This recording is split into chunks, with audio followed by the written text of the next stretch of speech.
All right, everyone. Thank you for being here tonight. I am Doug Binette. I'm the director here at the New York Tech Alliance. And before we get the event going, I'm going to share a few items with you. For anyone joining us for the first time, the New York Tech Alliance is a nonprofit serving the tech community here in NYC and surrounding area.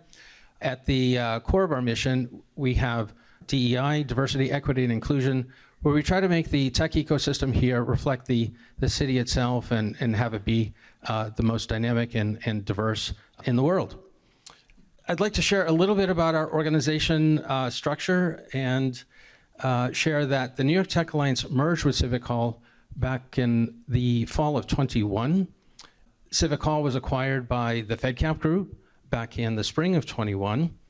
And the FedCap Group itself was founded back in 1935 when it was established to help disabled vets get jobs. It grew through acquisition, and today it's a collection of over 23 organizations operating in the US, Canada, and the UK. There's four things that FedCap focuses on: economic well-being, education, health, and workforce development. At Civic Hall, we've got three things going on here: digital skills training, meetings and events, community, collaboration, and membership. And a little bit about our new home here. We are at we're on 14th Street by Irving, as you know, and the land is owned by the Economic Development Corporation, which is our landlord. We occupy floors 2 through 7. It's about 85,000 square feet. We've got 2 floors of event and meeting space, floors 2 and 3, 2 floors of classrooms and collaboration space, and the 7th floor, yet to be built out, has some concepts being considered, including a makerspace, robotics, and gaming. And we'll keep you posted on that as it progresses. Last, Civic Hall is offering free trial memberships. So anyone interested in a free trial for a month, you can scan the QR code up on the screen and fill out the application, and hopefully we'll see you here in July. And with that, Paul, I'm going to turn this over to you.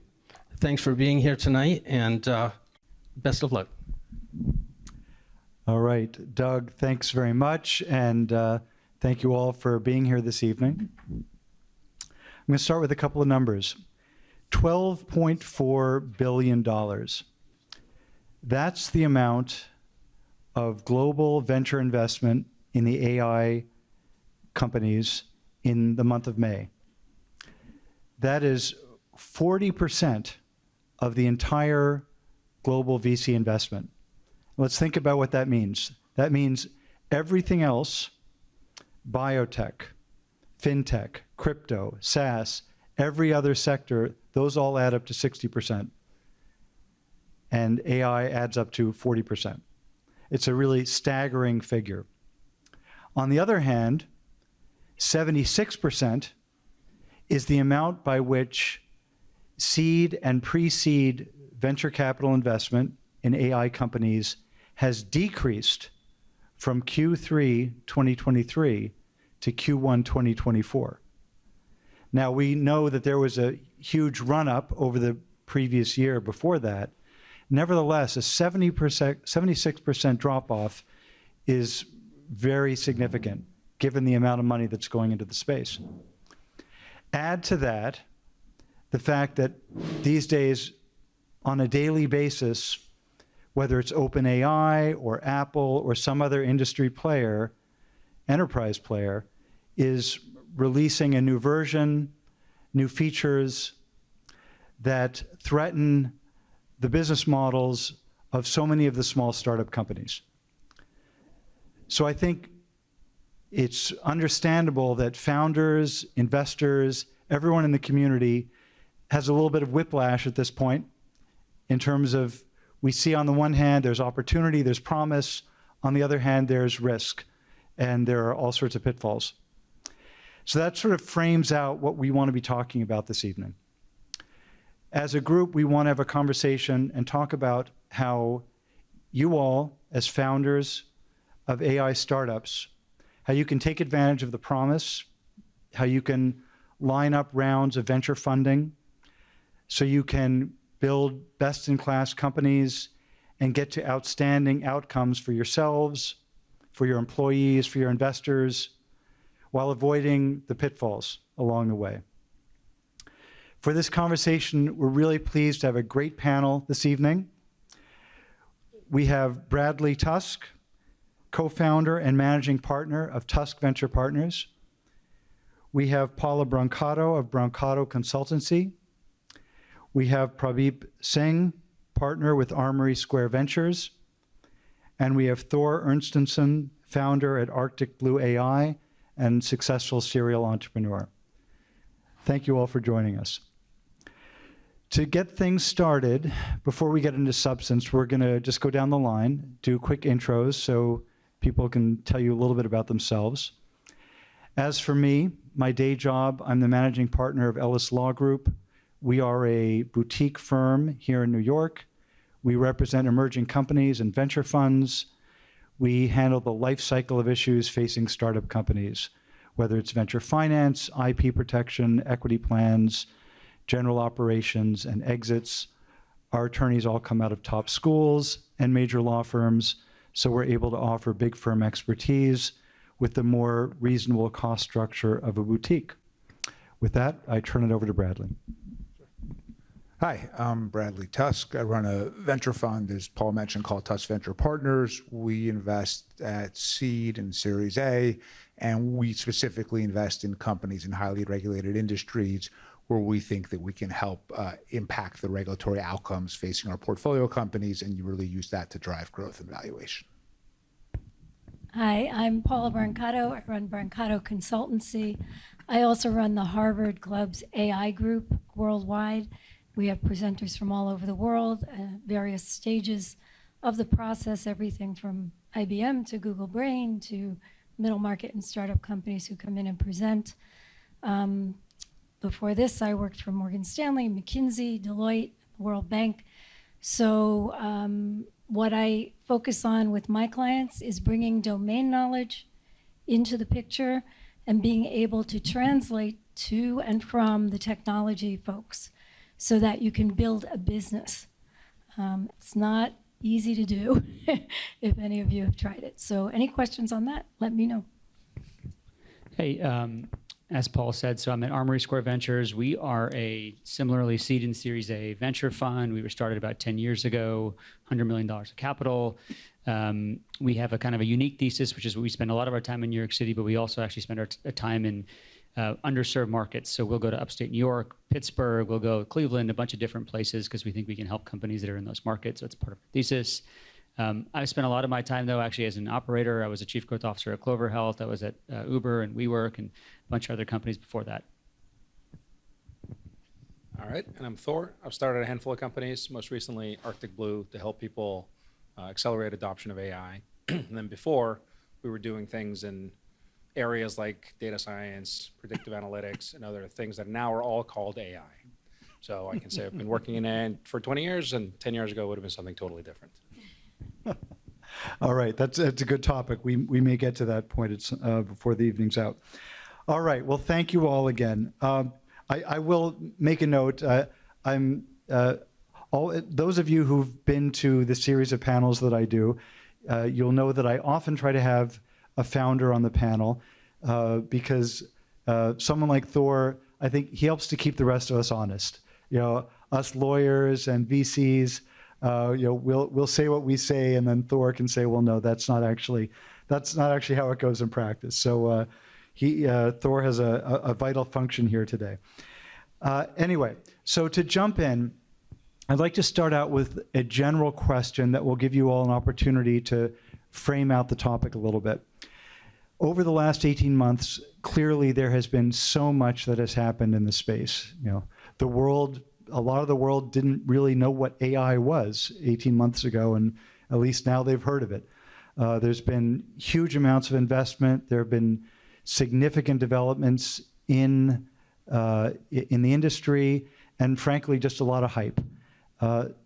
What would be interesting to hear from you all, and I think we'll start with Bradley and Prab as the VCs, what do you see happening in the venture world in terms of investment, how have things changed as you've seen it over the last 18 months, the way you're assessing companies for investment opportunities? Where do you see things now, and what do you see coming up over the next few months? So as Thor said, AI is kind of a nebulous term, right? So now every single portfolio company that we have and everyone pitching us calls themselves AI because it means you get a higher valuation. And the reality is, in some companies truly are generative AI and fully grounded in really new technology, and a lot of them are companies that are just using better algorithms to do the work that they normally do.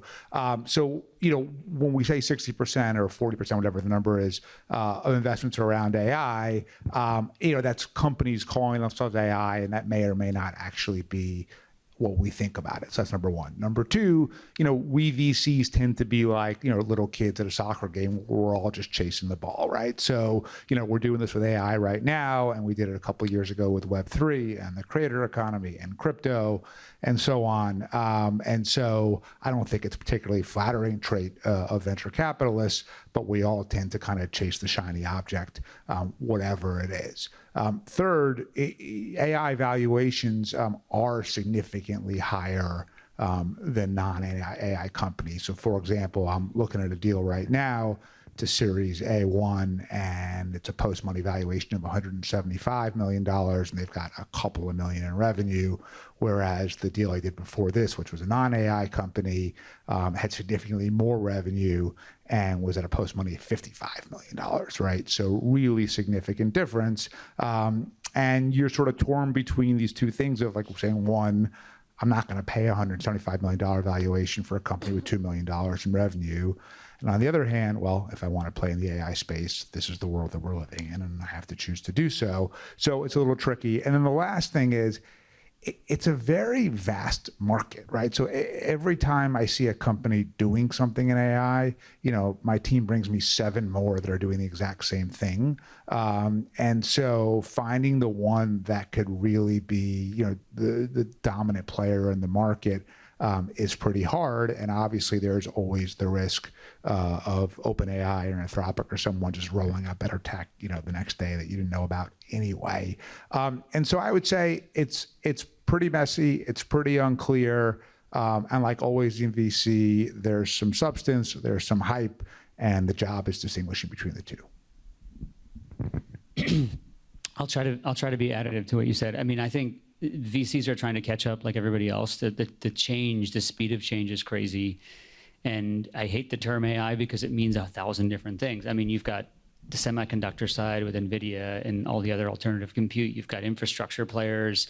You have all of the models, Anthropic, et cetera. And then you have all the application layer. And so there's so many different elements to this puzzle. And the truth is, like, if anybody tells you they know what's going to happen, they're wrong, because like no one knows how good the models are going to get, how commoditized they're going to get. No one knows, exactly how the compute side is going to change because it's scaling quickly, and is there going to be disruption in it? Will there be alternative to NVIDIA? So I think there's just so many different moving factors. So from an investment standpoint, I think you have to look at things that are more like translational and resilient to the model changes and everything, because if you don't, then you're taking a big risk on the change you might not know about. So that's how I think about it.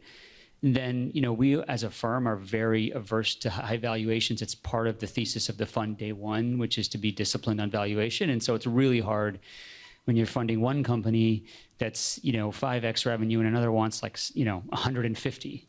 And it's just so hard to think about the venture math that gets you an outcome there. Now, I do think for big funds, you have to get big returns. And so a lot of the big funds have no choice but to invest in the fastest growing asset class, because that's the only way they're going to get potentially a return. So I get it. Our fund just doesn't do that. It's not what we do, because we just think it's not something that we can be successful on. So we try to kind of take a more measured approach to these companies when we can. Prab, thanks.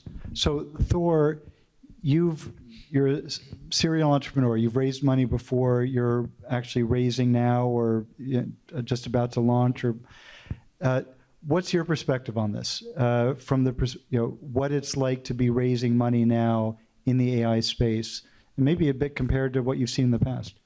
So I'd say kind of to what you've heard before, everything is an AI company now. So every pitch is an AI pitch.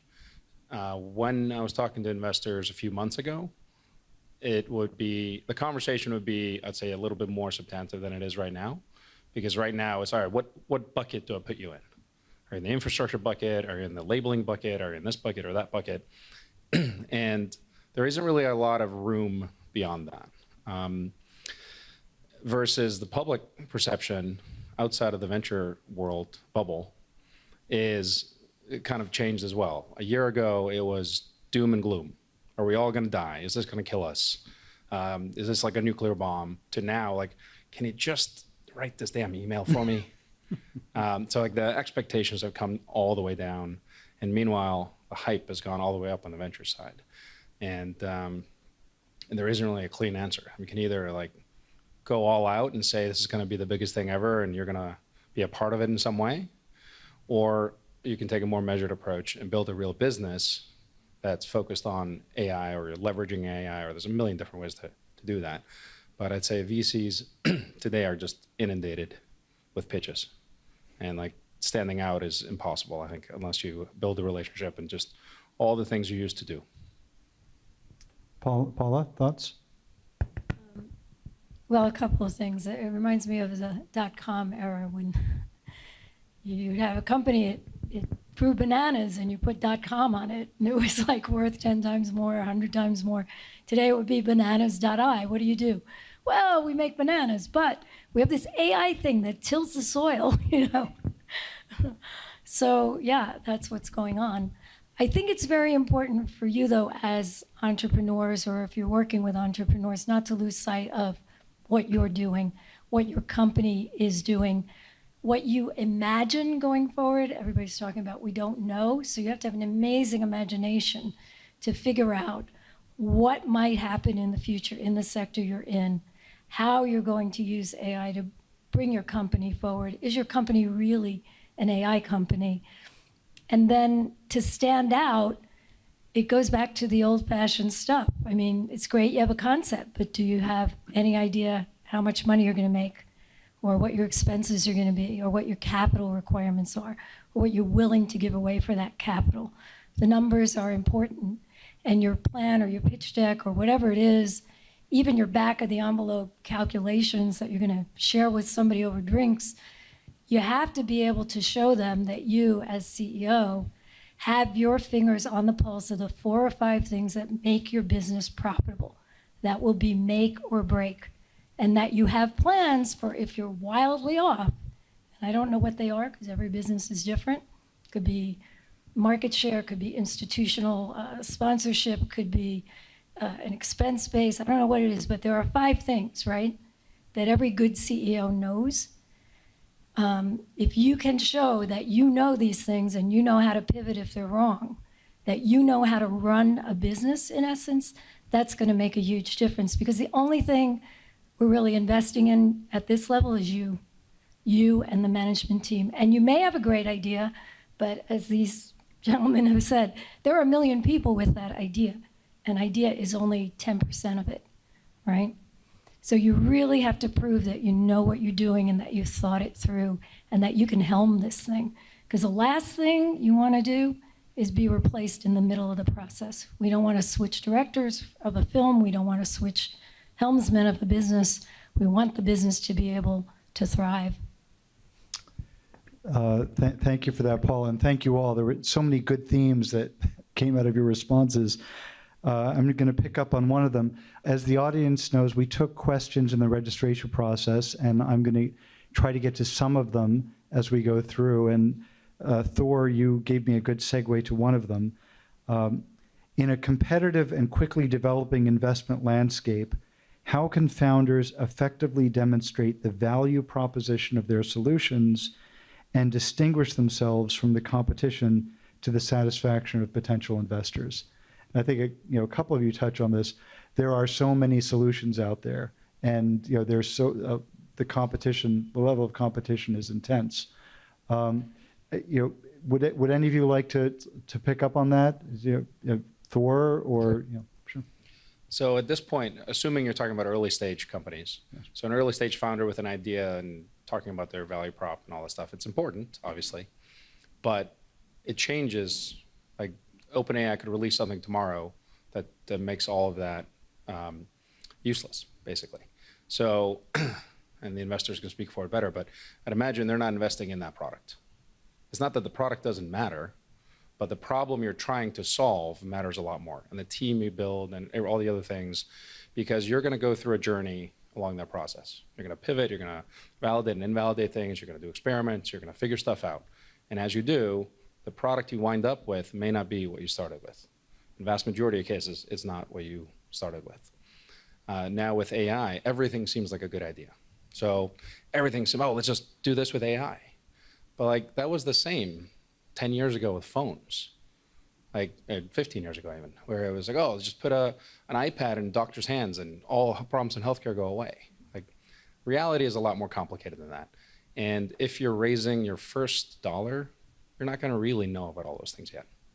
Investors know, because I've seen this movie before many times. So trying to stand out based on the value prop and the problem and the product is going to be really, really challenging and probably not the best approach. Trying to stand out by building a relationship with the investor, showing that you can actually do this, showing traction over time, showing like, all of the sort of normal things you'd have to do is how I would advise that person. Bradley or Prab, I'd really be interested to get your perspective on this as well.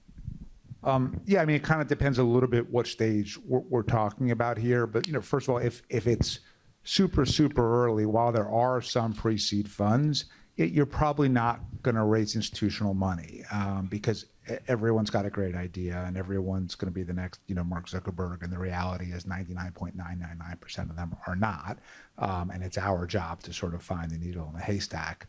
And actually, you know, one, I don't know if Prabh would agree with this or not, but I would say in many ways as VCs, the thing we're looking for is the fastest way to get to know, right? Because we're getting pitched all day, every day, and we just want to basically almost say, okay, this one, no product market fit. This one, the founder was, you know, a jerk or whatever it is, and quickly get him off the plate because we're just trying to find those, you know, handful of truly exceptional ones. But ultimately, you know, you've got to have product market fit. Like a great idea is, you know, as everyone here has just said, is just an idea. A business only works if people pay you money for the product or service that you have to offer. And I only make money as an investor if enough people are willing to do that, that we can ultimately get into a valuation of billions of dollars so I can return my fund on the deal. And so, you know, all of the good ideas, all of the charm that you have, everything else, it's sort of about you, but it's really about, you know, are people buying this product or service or not? And if they are, then I think VCs will be genuinely interested. And if they're not, you know, you can't really bullshit your way past that, in my experience. Yeah, I mean, I would agree. I think what you said about stage is really important because the first check is very different than when you're taking real money in valuation. And there's this term that I don't know if you guys have heard this term, revenue kills the dream. Have you guys ever heard that term before? You know, as soon as you start making money, people need to know, where did you get that money? How much was it? How much did it cost you to get that money? Can you get more money? Who can get me more money? And all of a sudden, the company is not about the product, it's about the distribution scale. So I think the stage really matters a lot. But what I would say is like you as a company need to have a really, really, really crystal clear view of what your core value is. And it can't be product distribution, team, and everything. Like, what is the thing that's extremely special about your company? Because most companies that are just using GPT, whatever the number is now, are not special technology companies. They're taking advantage of off-the-shelf technology. Now, if you have a really unique way of using that technology that no one else could do because you have industry expertise, maybe that's interesting. But if you maybe take that technology and get massive distribution and customer insight really quickly, okay, that's maybe more interesting than the technology itself. So I think VCs are willing to buy the story that you're maybe the technology isn't doesn't have as big of a moat as an Anthropic might have on tech, but you have to prove that then with distribution and customer demand. If you're trying to make the case that you are truly a differentiated, unique technology company, then you have to prove that. And that's really hard to do, especially for VCs that don't understand technology, which a lot of them don't at that level of depth. So I think that to me, it's more about like what really, really, really makes you special and defensible. You got to start with that and have a great story around it. I would agree, and I also want to echo something that Thor said that we just kind of skimmed over. which is what is the problem you're solving, right? How are you going to solve it, hopefully uniquely? And who's going to pay you to solve that problem? If those three things are not aligned, you don't have a business. And you have to ask yourself this every day. Just because you're in business for 3 years, you're making revenue, maybe you even have profit, the market may move. So what is the problem you're trying to solve, right? How uniquely are you going to solve it? Who is going to pay for that process, right? Every day, because it does shift and it does move. Just one more thing, because I think my sense is a lot of the people here are kind of in that really early pre-seed phase. Don't raise venture money unless you absolutely have to. And have to doesn't mean because no one else will give you money. It's because what you're doing requires so much scale that you can't build the business without ultimately raising hundreds of millions of dollars to do so. Our money is really cheap if you lose it because it doesn't cost you anything, but it's really expensive if you succeed, right? If I buy, 10% of your company for $5 million at a $50 million valuation, and then ultimately you really succeed and that company goes public at a valuation of $5 billion, like selling me that 10% is the worst thing you ever did, right? And the vast majority of you and the vast majority of founders have good ideas that can make you really nice livings and give you a great life that are probably not going to make you or anyone else a billionaire. And figuring out just how to bootstrap that business, just like pretty much every business in the history of the world has done, is ultimately going to probably get you to where you want to go a lot faster, make you a lot more money in the long run, and save you a lot of pain and time of just pitching VC after VC, everyone who is, polite and nods and smiles, but ultimately doesn't fund your business. Bradley and Prab, you both touched on the disconnect between the valuation and the potential profitability or revenue. And there's been this, sort of a kind of a land grab mentality. Like you gotta pay up, to get to the valuation if you want to be in the game. How do you, as VCs, how do you manage that? And I guess I'd also say that although founders are always, by nature, going to want to go for the highest valuation, we also know that's not necessarily the best at the end of the day. If they get a valuation that they can't be justified or that they will never be able to grow into, that's just going to lead to problems down the line. And so how do the two of you manage that? Can you get yourself into those deals on terms that make sense? Well, I wanted to pick up on something Bradley said because I thought it was exactly how I think about things, which is there are great businesses in the world that are not venture scale businesses, and I think that's what you were saying. And I really believe that you as a founder you can know that in your heart at some point on your journey, and you need to make a decision if you want to play that game. The venture game is one where you have to go with it to get a really big outcome because that's the path that you've set on.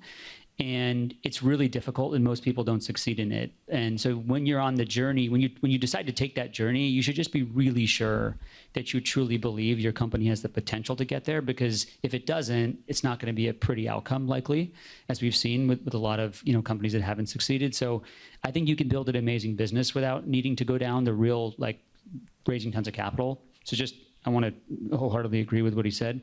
The second thing is valuation is a trap in general, because it's something that I think people want, but they don't understand the implications of the next round of funding usually, meaning, and I've worked at WeWork, I worked at Uber, I worked at a lot of companies where we had big valuations, and it's one thing to take a valuation because you don't want dilution as a founder. It's another thing to then have to meet what that valuation says about your company. So you raise it $100 million pre, but you have $1 million of revenue. When you want to raise your next round, which has to be at a higher valuation for you, if you haven't generated any real revenue in the business, you're going to have a down round, and that's going to be terrible for you. So I think you have to be thinking another round ahead and to say, do I actually think I have the dynamics in my business to get the revenue to get to a place where I could justify even bigger valuation? And if you don't really see that path and the capital you're raising can get you there, then it's just gonna be terrible for you as a founder. The founder is the one who gets screwed at the end of the day. So I think And then on the VC side, we think about it that exact same way, which is like, hey, if we're investing in a company, this crazy valuation, what's our math model to actually make money on this? And the truth is, like, oftentimes when you run those numbers, you're like, wow, like this company has to become Google to make it, and then it doesn't work. And we can't do that. So the math behind venture really drives a lot of decision making, and you should really try to understand it if you go down that path. Yeah, and in addition to that, if you're lucky enough to have sort of a choice of different funds to pick from, I think you really got to think about where you're getting value from the funds itself, right? The fund that will write you the biggest check at the biggest number most likely is doing that because they don't have anything else to really provide you with, and they have to overpay to win deals. So to me, you either want a really big brand name fund that has really deep pockets and can either make sure that your next round gets financed or provide you with capital sort of to get to that point, and has sort of a big multifaceted platform team, or you want funds that are really niche but have a specific expertise that makes sense for you. So for Prab, if you are a startup in a more rural, underserved area, they're going to have the ability to really understand what a company like yours needs to be successful, and they can deliver value to you in a way that one of the funds in this building, probably can. For us, we only make sense for startups that are facing significant regulatory challenges, where our ability to go in and solve those challenges, to make ride sharing legal for Uber, to make fantasy sports betting legal for FanDuel, to make prescription via text legal for Row, or whatever it is in our portfolio, when that value is really significant to you as a founder, that's when you want to take the money. So, to the extent that you do have choices, the highest valuation is often not. And by the way, like to Paul's point, we had a company that raised in November of 21, like literally at the absolute precipice before everything fell, and at a $225 million valuation, the Series B. We're almost 3 years later, we're at 16 million in revenue. And we can't really even try to raise the C because at the moment it would be a massive down round, right? Like I really regret, I'm on the board of that company, not saying no to the deal, because ultimately, yes, it felt great for a few days, but it's, ultimately not where the company wants to be. Paula, Thor, either you want to speak to this issue of valuation or? No? All right. All right. So by the way, we'll take some questions from the audience towards the end, if there are any questions. So on a slightly different topic, in terms of the approach that companies are taking these days, you see companies that are, especially larger companies, moving quickly and getting something out there, and maybe it works, maybe it sort of works, or in grabbing market share, like Google with the, these are big companies, but some examples, Google with the summaries or Microsoft recall, move quickly, get something out there, and maybe, and then they're backtracking, or moving more slowly, making sure it's fully baked, but then you may not grab as much market share. Thor, do you have thoughts on that dynamic between, that choice? Yeah, so over the last 10 years, worked with half of the Fortune 100, helping them make these decisions. And AI has been a catalyst for just a wave of activity. Primarily right now, it's press releases. There's a handful of exceptions, and you mentioned some of them, but it's almost all press releases. There's not a lot of big companies that are putting stuff out there for the reasons you mentioned. So as soon as Microsoft launches a chatbot, it starts saying something racist and awful.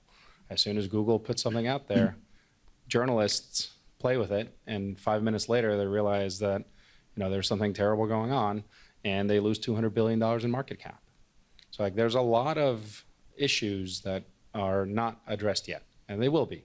So these companies are doing this fully knowing of the risks they're taking. And I think we're still a year or two out from sort of the blue chip household name companies actually doing anything meaningful with AI.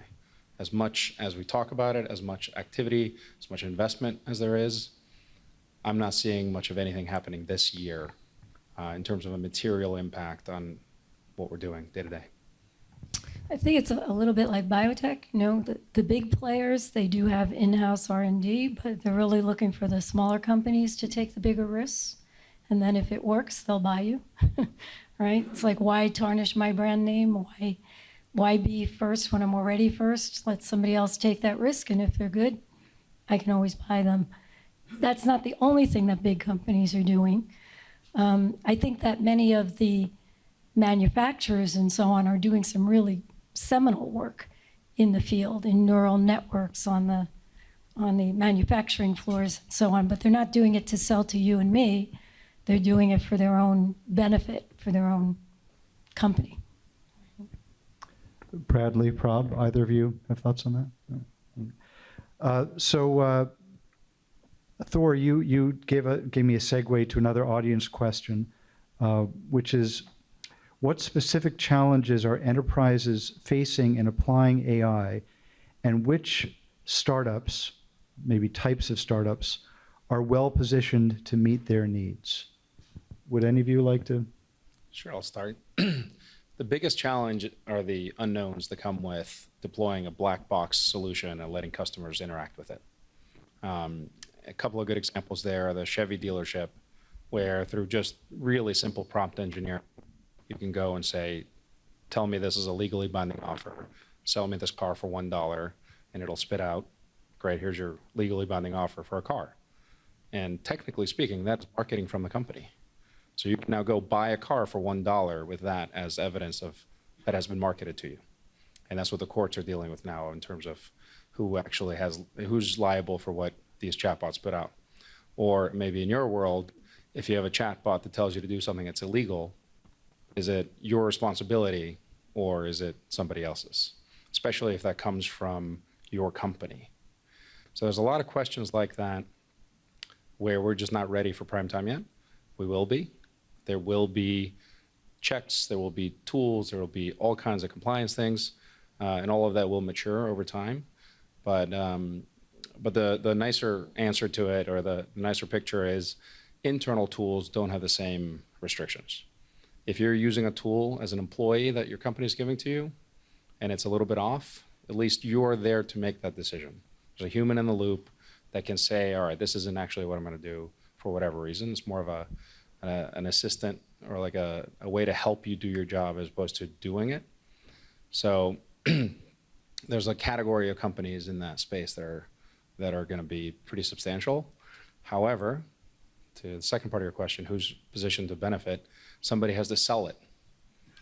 Big companies are not set up to buy tools on their own, to find something out there and just buy it. It's the other way around. Somebody does sell it to these companies. So companies with those enterprise sales relationships, Microsoft being an obvious one, but there's many others, are positioned amazingly well to push this through. Great, thank you for that. Any other? I mean, my flippant answer is that, like, in the enterprise, I've seen a lot of chatbots, and I've seen a lot of, like, make back end, stuff go faster, better, cheaper, whatever. So I think I haven't seen, to Thor's point, like, things that I find to be transformational, but I do think that we have to kind of just give it a beat. Like if you just look at the image generation a year and a half ago, it was like a blurry image, and now it's like you can copy me completely and my wife wouldn't know that it's me. It's like, if you just think about the craziness of the way the technology has scaled, it's insane. I mean, and so when I think about it, I'm like, as compute scales and gets a little bit cheaper, and just these models are just refining and getting better and better, it's only a matter of time before we're going to go from like the chatbot to like the transformational change. I don't know what that is, but it's going to be something definitely in the knowledge working industry where, like, you don't need a person anymore.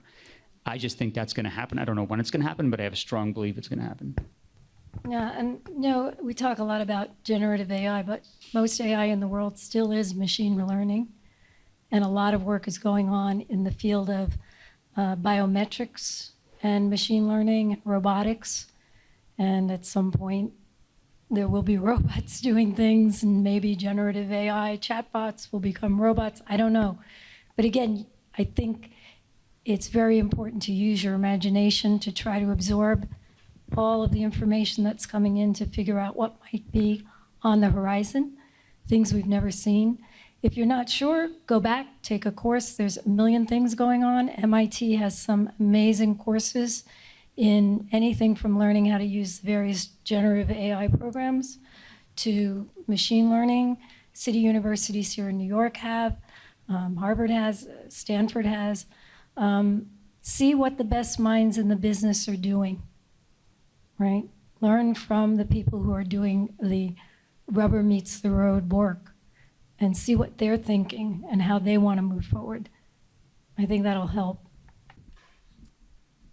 Thank you for that, Paula. I'd like to go from that to another audience question. Where in the AI tech stack are the best investment opportunities and why? Maybe one of the VCs would like to.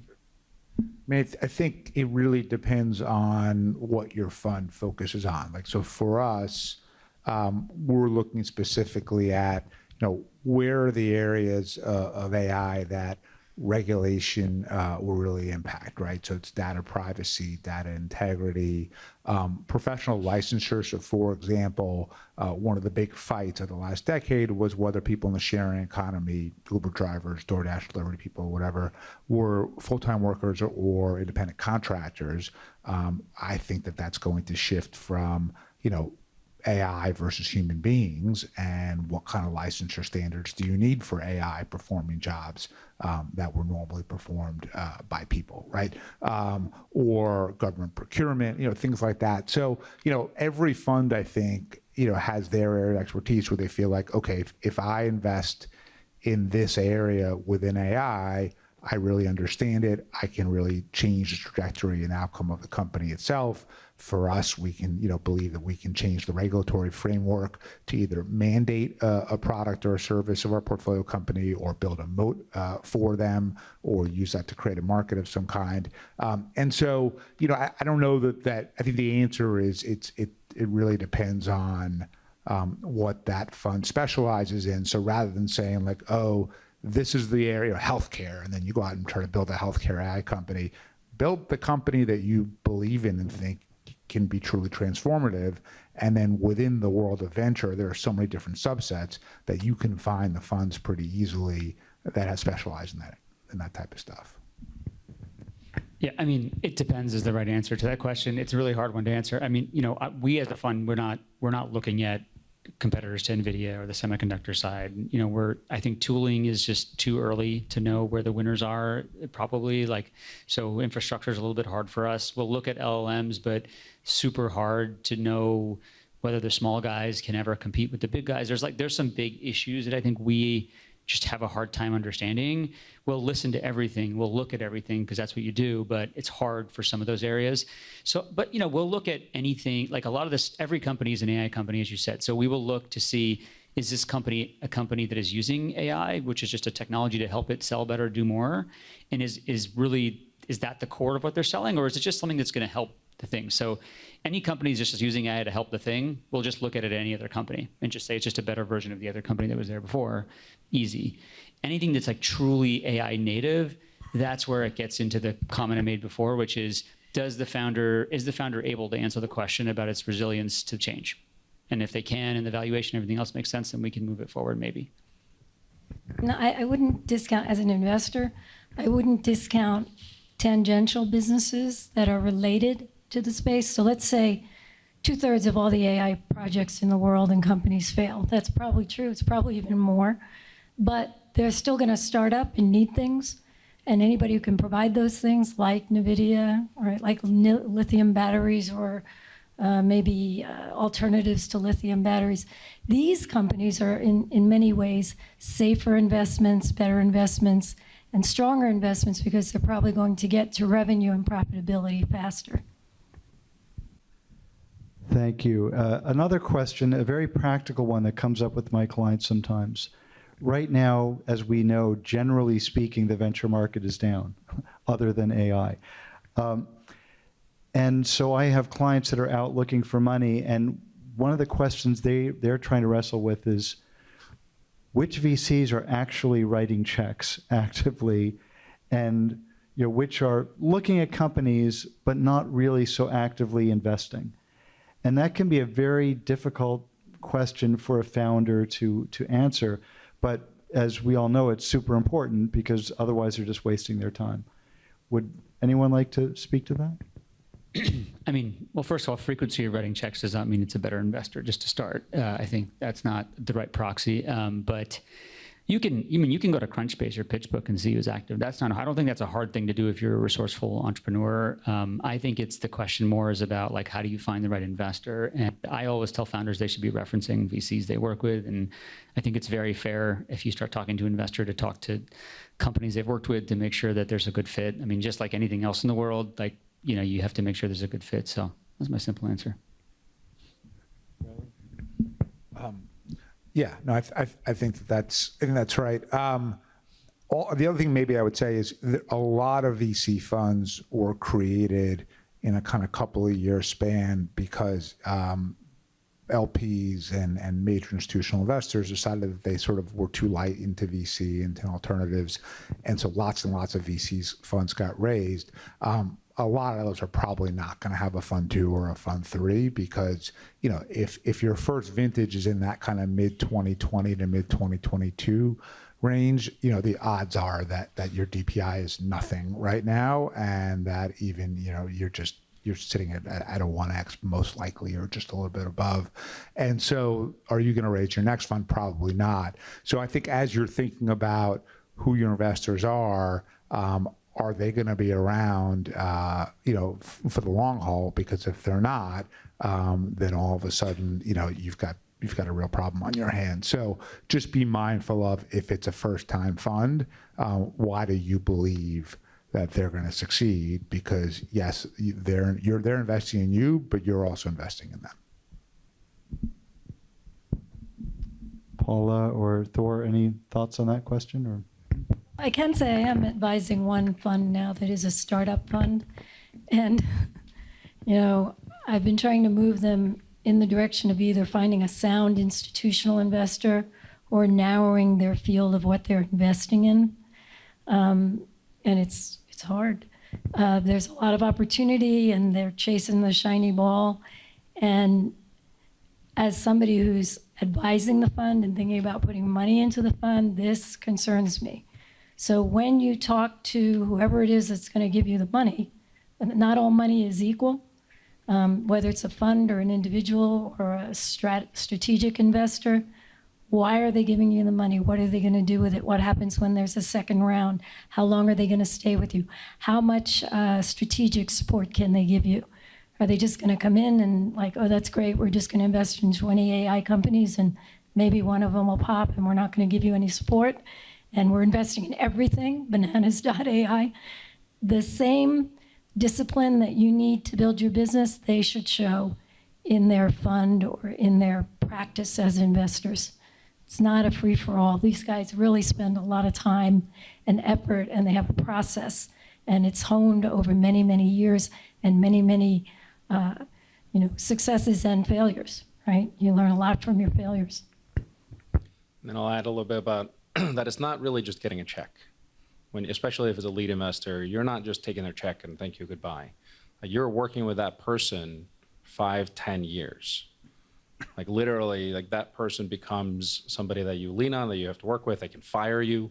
There's a lot that goes into that relationship. So as much as we look at the check and the deal dynamics and all that stuff, those are obviously important, but do you want to work with this person for the next 10 years is the question you have to ask yourself. That's a great point, Thor. I'd like to segue to another question. We touched on this a little bit earlier. All of the other value, as we've discussed, that VCs bring beyond the money. How do founders think about that? How should they evaluate potential investors in terms of everything else that they may want and need from that investor beyond the check? I think the first thing is, one, ask that question, right? And when someone says to you, well, I'm a great board member, that to me is code for like, I don't really do that much. And they need to be able to specifically say to you, like, I have this expertise in, marketing, or I have this expertise in kind of companies in rural underserved areas, or companies with regulatory challenges, or whatever it is, and be able to show you how they're really going to add value to the company that way. And they also need to be able to show you, hey, here's how I have helped my portfolio companies raise subsequent rounds, and here's the track record that I have doing it. Everyone's like, oh, I can help you find engineers, like, whatever, it's called LinkedIn. It's not that big a deal. And so they've got to be able to answer that question for you. And by the way, like, when we are looking at a company and I realize they don't really need our regulatory expertise, I'm usually out immediately, because what that says to me is they just need money and they don't have better options. And so they're coming to me even though I can't really be all that helpful to them. And that's a huge red flag. And at that point, I'm really unlikely to invest. And so, yeah, you've got to specifically interview them just as much as they're interviewing you. I'll add something from the other side, is that most of the funds you talk to say the same thing. They say they're going to help you get connections, hire people, raise more money. They all say the same thing. So the best way to find out what they do, and it's not even the fund, it's the individual you're working with, it's the partner that's leading the deal, is by talking to other companies that partner works with, and really understanding how he or she helps, what specifically they've done. In addition to just being a good person, the bar should be a little bit higher. But flip side is, if you don't have a choice, you have to do it.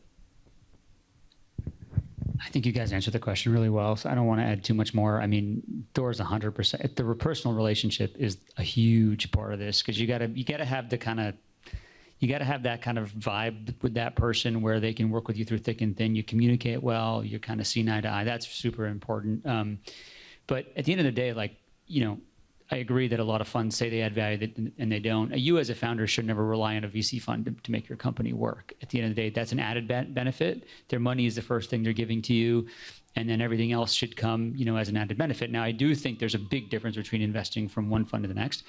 The size of the fund also matters. If you're taking, a small check from $1 billion fund, they don't really care too much about that small investment. Whereas if you take a check from our fund, like we make 15 investments in our small fund, so we really care about you. It's a very different relationship. So there's a lot of dynamics like that matter.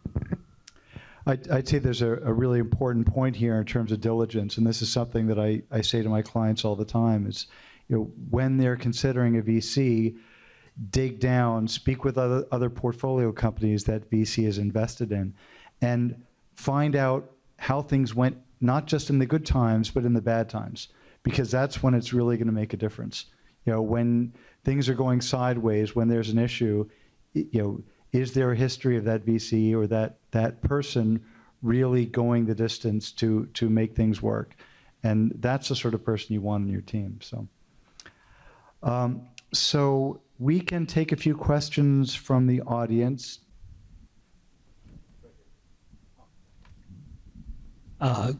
Great discussion. Thank you very much. And this is a question. You talked about, Bradley, that you fund specific types of companies. Now, if I'm a founder, if I have to find VCs in a particular space, are you funding competitors also? That is a question. So founders like me, should we target the funds where competitors are not there? That is a question. We don't. Some people do. I mean, different VCs have different policies. Some VCs are more almost like index funds, where they'll just say, okay, I'm going to bet on everyone in this space. But for us, we make a very specific bet, and if we are investing in FanDuel, we're not investing in DraftKings, right? So, I think that's, the first thing you've got to be able to do is to make sure that you have that any VC wants to invest in the first place. But assuming that you get to that point, if you have a choice between a VC that has investments in your competitors as well, and a VC that says, we only pick one company per space, you're far better off with the latter. Hi. What opportunities are you seeing in healthcare data? Yeah, I mean, there's there's a tons of opportunity in healthcare. If you think about, and Thor can actually answer this just as well as because he comes from the healthcare space. I just came from a healthcare company, so I can just say that it's the most messed up industry probably in America, and it's because you have fragmented large amounts of data. They're not connected to each other, siloed. I mean, it's every problem you could ever imagine is healthcare. So I think the challenge though with healthcare is like, where do you start? What's your angle in? What's your wedge into this massive business where there's so many incumbents? Sales cycles are hard. All the stuff that you probably already know if you're in healthcare. So, to me, like healthcare, it's more about the art of how do you make it happen. It's not the fact that there's a problem you can solve or the fact that you have an amazing solution. It's just such a crazy industry, also like highly regulated. So it's more about like, what is your unique way in? That's what I always think about when I see a healthcare company coming to pitch us. Yeah, so on that question, one of the things I say quite a bit is that the healthcare is different from the business of healthcare.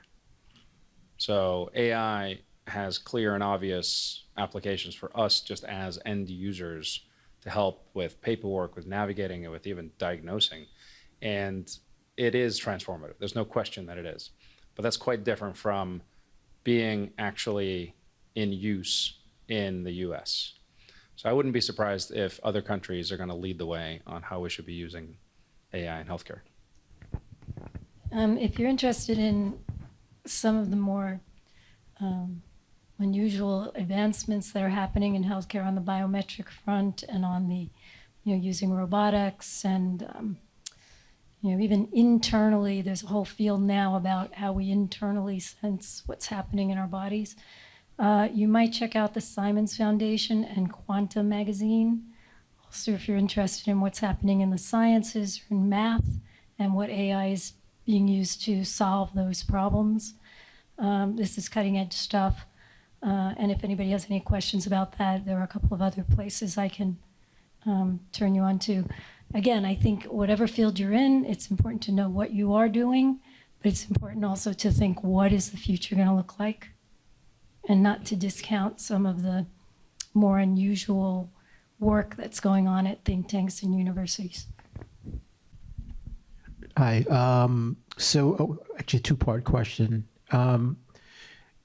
The AI model world is divided into two. There's closed source private models, and then there's open source models.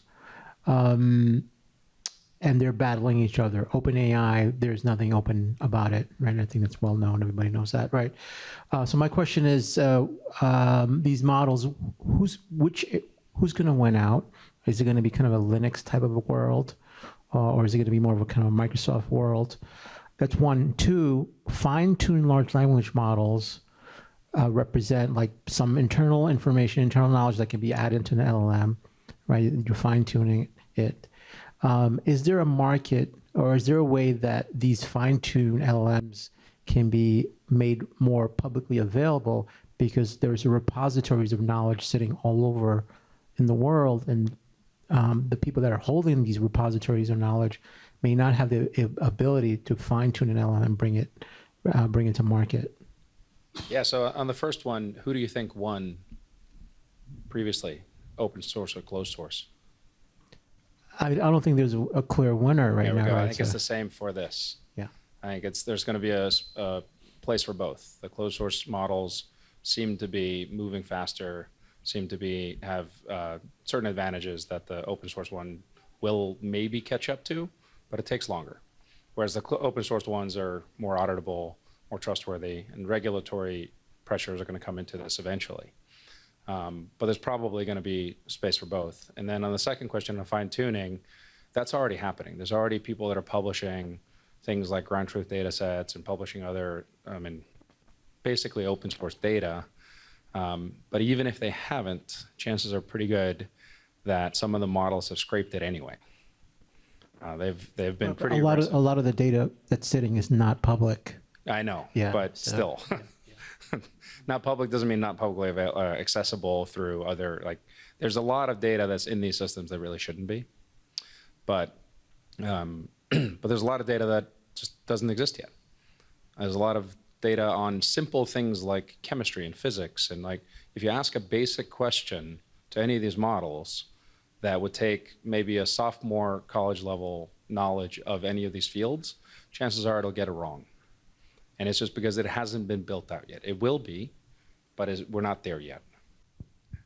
The only thing I'm going to add is that the big issue is compute cost. So like the scaling, and we're in the world of scaling right now, right? So you just saw like what Anthropic came out, or Claude came out with recently. So that's because they have the compute cost. So to me, the big guys are going to continue, whether it's open or closed, they're going to continue to win right now because of that.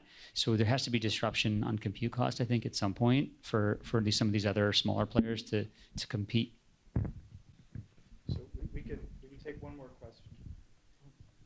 Well, it's kind of a two-part question. So how do you validate KPIs? This is more for the VCs there. My name's Laz Fuentes. I'm the CEO of Score.ai. How do you validate KPIs in due diligence, and how much time and cost does that require? And then how do you monitor those KPIs for milestone attainment and on an ongoing basis today? So to answer them in reverse, so we have a KPI tracker for every one of our portfolio companies, and everyone on the investment team are assigned to different portfolio companies, and they've got to keep that, regularly updated. And our CFO is a total pain in the ass to all of our portfolio companies, and constantly asking for lots of different data that we need for our own accounting, our own auditing, and then also just, quite frankly, as I'm out there raising a new fund, I don't want an LP to ask me a question about what was, growth in this segment for this company in the last quarter, and not have the answer to it. So it's pretty rigorous. On the first one, on the KPIs, I mean, maybe this is an answer that's a little too flippant, but it's really this, at least as an early stage investor, do we really think you're going to get to $100 million in revenue in the next couple of years? And if we do, then you're in the ball game, and we can start looking at everything else. And if we don't, it doesn't really matter how great you are, how great your idea is, anything else. Like, we can't return every deal we do has to be underwritten to try to return the fund, and we can't do that if you don't ultimately have hundreds of millions of dollars in revenue, so that you can have a valuation of billions of dollars. So, we could sit here and throw out 20 different KPIs and metrics and all of that, but there's only one that really matters, and that's revenue. Yeah, I mean, the only thing I'll add to that is just, milestone development is really based upon you getting to the next round of financing, usually, if you're a small company. And so ultimately, it's in your benefit, because what we're doing is saying, how do we get you more money in the future? And so we're like, hey, if you don't meet this thing, you're not going to get that next round. If you don't get the next round, you go bankrupt or down round. So I think the milestone development is as important for the company as it is for the VC, because we're trying to get you the next round of funding. All right. Well, thank you. This is, I'm sorry to have to cut this off, but we have limited time here. First of all, I want to really thank the panel for a great conversation. If we can give them a round of applause.